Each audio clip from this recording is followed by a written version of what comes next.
It was the kind of night that made the hospital feel less like a place of healing and more like a vessel suspended between time and silence. Dr. Emily Harper, a first-year resident, had just started her on-call shift. The fluorescent lights overhead flickered intermittently, casting long, trembling shadows across the polished linoleum floors. Outside the ICU, the corridor stretched into darkness, empty and unnervingly still. Emily's footsteps echoed faintly against the walls as she moved from room to room, checking monitors, jotting notes, her mind alert but heavy with the exhaustion of long hours. And then she heard it, a faint, deliberate rhythm, like someone pacing just beyond sight. Footsteps, slow, measured, impossibly consistent. At first, she assumed it was a nurse, perhaps a janitor finishing a late-night round, but as her gaze swept the hallway, it was empty. Nothing stirred except the hum of machines and the occasional beeping of a heart monitor. Her pulse quickened. Emily paused, gripping the edge of a nearby counter. The footsteps continued, steady and unrelenting, yet without any source. Each echo bounced against the sterile walls, growing louder in her mind with every heartbeat. Rational thoughts tried to assert themselves. It's the floor settling, the ventilation system, fatigue playing tricks. She reminded herself that hospitals are full of sounds, sounds that seem alive when no one is there. But this was different.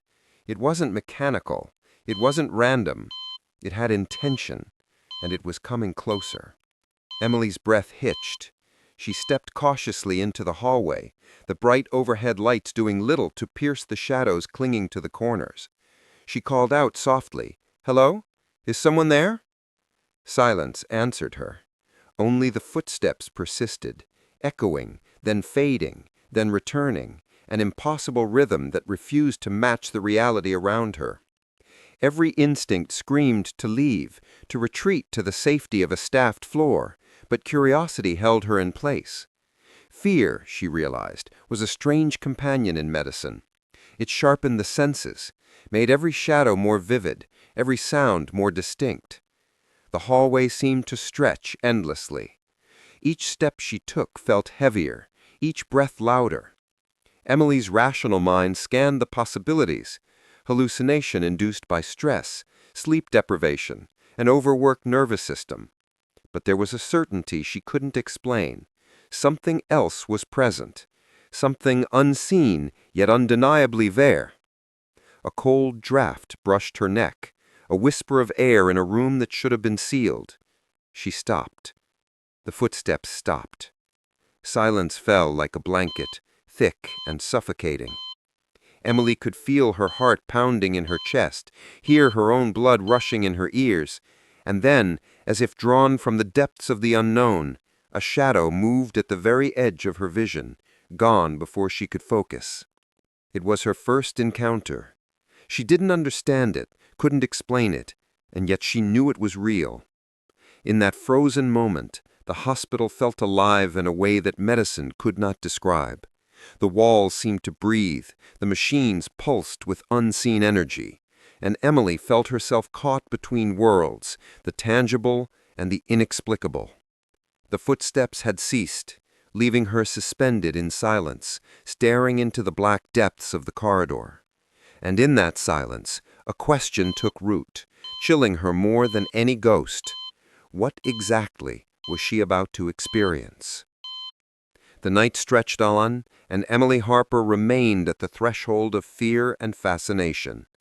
She had stepped into a story she would not forget, a story that would blur the boundaries of medicine, consciousness, and the unknown. And in that long, sterile hallway, where footsteps never ended, the first thread of a haunting had begun to weave itself into her life. As the echoes of that first haunting night lingered in her mind, Dr. Emily Harper returned to the routines of the hospital, where life and death moved at an unrelenting pace. She made her way through the wards, fluorescent lights reflecting off polished floors, the faint antiseptic smell lingering in the air. Her attention shifted to James Bennett, a patient in his mid-40s with a rare degenerative neurological disorder. James was a man who appeared calm, but beneath the surface, his body waged battles his mind could only silently witness. Nerves that should have carried messages to his muscles were failing, causing sudden spasms and tremors. At times he seemed alert, responsive even, but his words failed him, trapped in a body that no longer obeyed. Emily approached his bedside, notebook in hand, her voice soft, measured. "Hi, James. How's it feeling today?" She knew the answer wouldn't always come in words. He blinked slowly, lips parting in a struggle against silence. His hands twitched involuntarily, a subtle reminder of the disease clawing at his independence. Nearby, his wife Clara held his hand, her eyes betraying both hope and exhaustion. The room carried a quiet tension. Monitors beeped steadily, the ventilator hummed in a comforting rhythm, yet the human struggle within these walls was raw, palpable, unrelenting. The camera lingers on James's attempts to speak, on the frustration etched into his features, on Emily guiding his hand to communicate through a simple alphabet board. Through these intimate moments, the audience feels the weight of his condition, the unpredictability of nerve degeneration, the isolation that comes when your body no longer aligns with your mind. Emily's narration gently explains the disorder in viewers can grasp, a miscommunication between brain and body, a neurological system failing to sustain itself, leaving consciousness intact but movement betrayed. Beyond James's physical suffering, Emily witnesses the emotional toll on families and staff alike. Nurses check in silently, their empathy unspoken but deeply felt. Doctors, exhausted from long shifts and heavy patient loads, navigate the balance between medical intervention and human connection.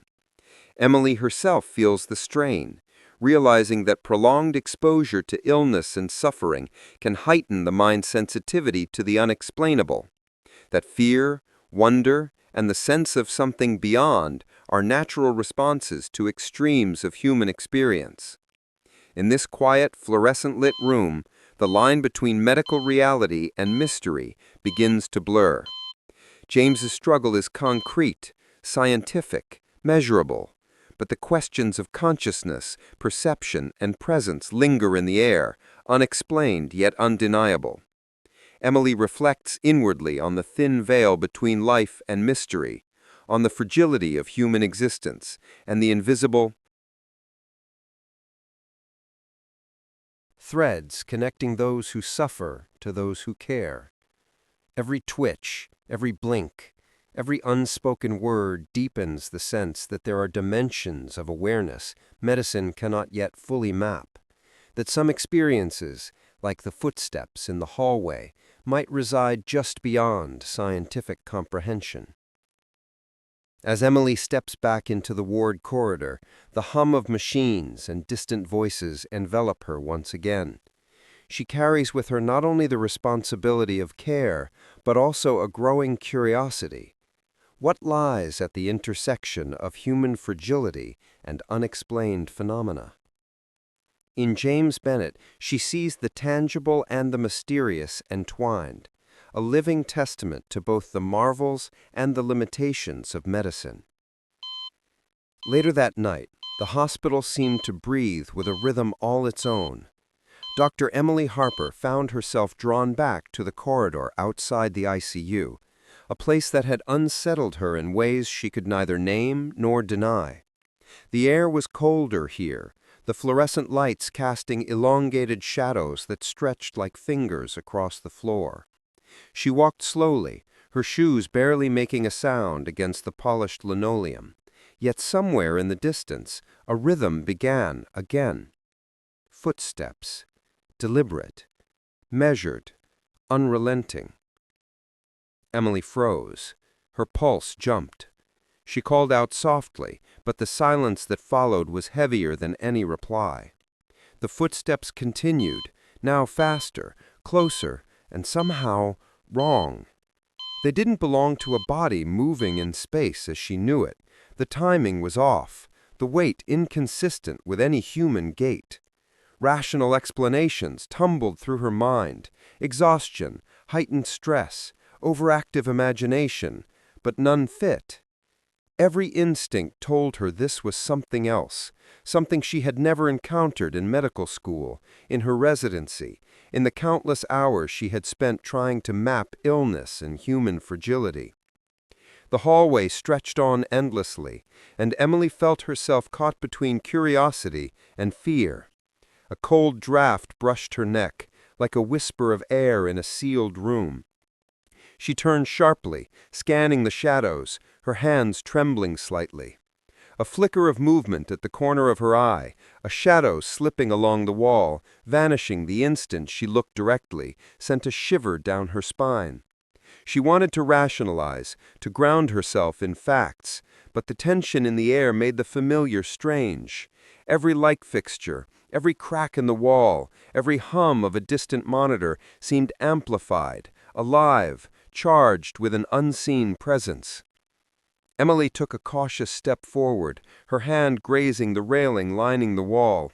The footsteps continued, faster now, echoing in a rhythm that seemed to mock her efforts at understanding. She tried to shake it off, repeating the familiar internal mantra, "It's just my mind, fatigue, stress, the hospital makes sounds at night." But the physical sensations, the drop in temperature, the prickle of goosebumps, and the inexplicable weight pressing at her chest could not be explained away.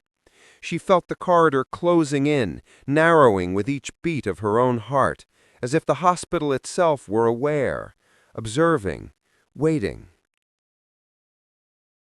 Then the footsteps stopped. Silence crashed down around her, thick and suffocating. Emily's chest heaved, her breath loud in the otherwise empty corridor. She listened, straining to hear a single sound, a distant monitor, a drip, a creaking floorboard. Nothing. And yet the certainty remained. Something had been there. Something had been moving, watching, existing just beyond comprehension. The shadow she thought she glimpsed seemed to linger in the periphery of her mind, impossible to erase, like a memory half remembered. In that moment, Emily realized she was no longer just a doctor confronting medical anomalies. She was a witness to something she could not categorize, something beyond textbooks and protocols. The hallway, sterile and familiar by day, had transformed into a realm where her mind's rigor collided with the inexplicable. Fear, fascination, and awe mingled, leaving her suspended between worlds. Each heartbeat echoed in her ears, a reminder of her own vulnerability, her humanity. The following days, Emily could not shake the memory of that hallway, nor the rhythm of footsteps that seemed to exist beyond explanation. She began asking around, quietly, almost hesitantly, speaking to older staff who had worked in the hospital for decades. The stories she uncovered were startling.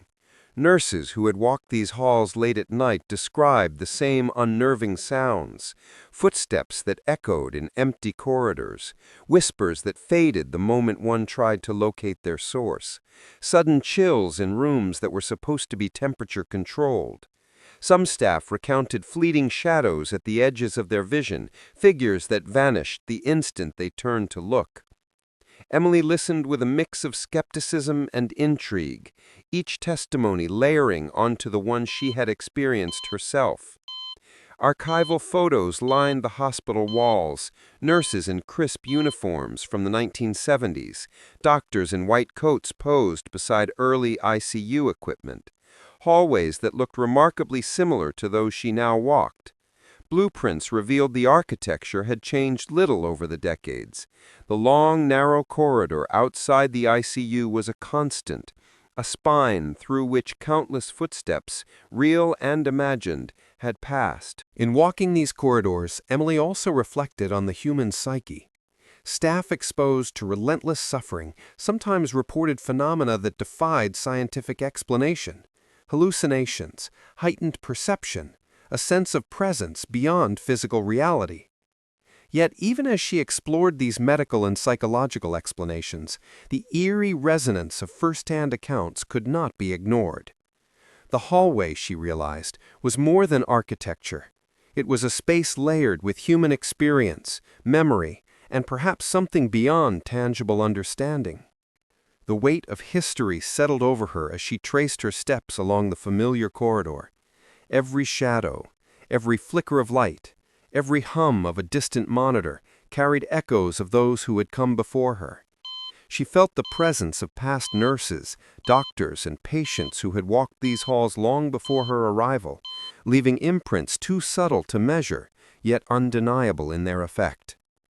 And though she approached these reflections as a physician, trained to observe, diagnose, and explain, Emily could not ignore the sense that some mysteries were woven into the very fabric of the hospital, waiting for those willing or forced to notice. The hallway had become more than a corridor. It was a threshold between the known and the unknown, a space where history, memory, and mystery intersected. Emily understood, in the quiet of that dimly lit night, that she had stepped into something far larger than a single haunting. It was a thread of continuity, a haunting that spanned generations, persistent and patient, waiting to reveal itself in its own time. Determined to understand what she had witnessed, Emily began to bridge the divide between the clinical and the mysterious. She consulted neurologists, psychiatrists, and consciousness researchers, probing the edges of what science could explain. Experts spoke of hallucinations born from extreme fatigue, the disorienting effects of sleep deprivation, and the phenomenon of stress-induced sensory anomalies, moments when the brain interprets shadows, sounds, or temperature shifts as presence. Some described sleep paralysis, in which the mind is awake but the body frozen, conjuring vivid, often terrifying perceptions. Yet even as she absorbed their insights, Emily sensed a limit, a boundary where medical reasoning faltered, leaving room for something inexplicable. Her reflections were personal as well as professional. Emily recounted the chills in the hallway, the echoing footsteps, the shadows that seemed to flicker just beyond her vision. Could a mind trained to dissect, categorize, and explain truly confront the unknown? She considered the nature of consciousness, of presence. Could there exist phenomena that evade the confines of neurology and anatomy? Could the human spirit or some remnant of it linger, imprinting itself on the spaces it touched? These questions haunted her even as she monitored patients, checked vitals, and recorded symptoms, grounding herself in the reality she could measure, while acknowledging the reality she could only feel. The hospital itself became a theater of tension, where the tangible and intangible intersected. Emily walked the same corridor late at night, instruments and monitors humming around her, yet acutely aware of the subtle dissonances, a flicker in the corner of her eye, a cold gust where none should exist, the lingering sense of being observed. Cinematic in its intensity, each step carried an awareness that the line between perception and reality was thinner than she had ever realized. The medical mind craved clarity, certainty, diagnoses, and interventions, but here certainty was elusive, replaced by awe and apprehension. Emily also confronted ethical dimensions. As a physician, she was tasked with preserving rationality and providing reassurance, yet her experiences challenged her understanding of what could be known. She struggled with how to reconcile these phenomena with her duty to patients, aware that fear could easily be projected or amplified, if not tempered with empathy and discretion. Her role required courage not just in medicine, but in acknowledging the limits of knowledge without succumbing to panic or denial. The audience, drawn into Emily's internal landscape, experiences the duality of her existence, a doctor grounded in science, yet pulled toward the inexplicable. Each step down the empty hallway, each quiet observation in the ICU is a meditation on the intersection of human perception, the mysteries of consciousness, and the limits of scientific understanding. Questions hang in the air, unspoken but persistent. How much of what we perceive is shaped by the mind? How much is shaped by forces we cannot yet name? Can the human spirit, or some remnant of it, make its presence known within spaces marked by suffering, care, and mortality? As Emily pauses before the long corridor, the weight of what she cannot explain settles around her. She stands at the threshold of medicine and mystery, witnessing phenomena that resist categorization yet leave an undeniable imprint. And in that liminal space, where rationality and wonder coexist, the audience is invited to dwell in curiosity, to feel the tension, and to consider the haunting possibility that some experiences lie forever beyond the reach of explanation. The haunting began to seep into Emily Harper's life in ways the hospital's quiet spaces. It was a vigilance born of both care and fear, an awareness that lingered long after her shifts ended. Conversations with colleagues and loved ones provided moments of clarity, yet also underscored isolation. Nurses who had experienced similar events offered quiet validation, their stories mirroring her own. Family members reminded her to rest, to anchor herself in the tangible. Yet Emily knew that the experience could not simply be walked away from. It had left an imprint, a reminder that exposure to the edge of the unexplained exacts a toll, both emotionally and physically. The personal cost was profound. Emily's professionalism was tested. She had to balance her role as a healer with the reality of her own vulnerability. The haunting was not malevolent, yet it demanded acknowledgement, demanded presence, demanded that she confront the limits of understanding. Each late-night step down the corridor, each quiet observation in the patient rooms was accompanied by an internal dialogue, fear tempered with curiosity, anxiety countered by the resolve to continue her work. In these moments, the audience is drawn into the human dimension of the story, the delicate balance between the rational mind and the emotional heart, the courage required to navigate spaces where science meets the unexplainable. Emily's experience becomes a meditation on resilience, empathy, and weight of responsibility carried by those who care for the sick. And as she moves through the empty halls of the hospital, the unseen presence lingers, subtle yet undeniable, leaving a quiet tension that follows her even beyond the walls of medicine.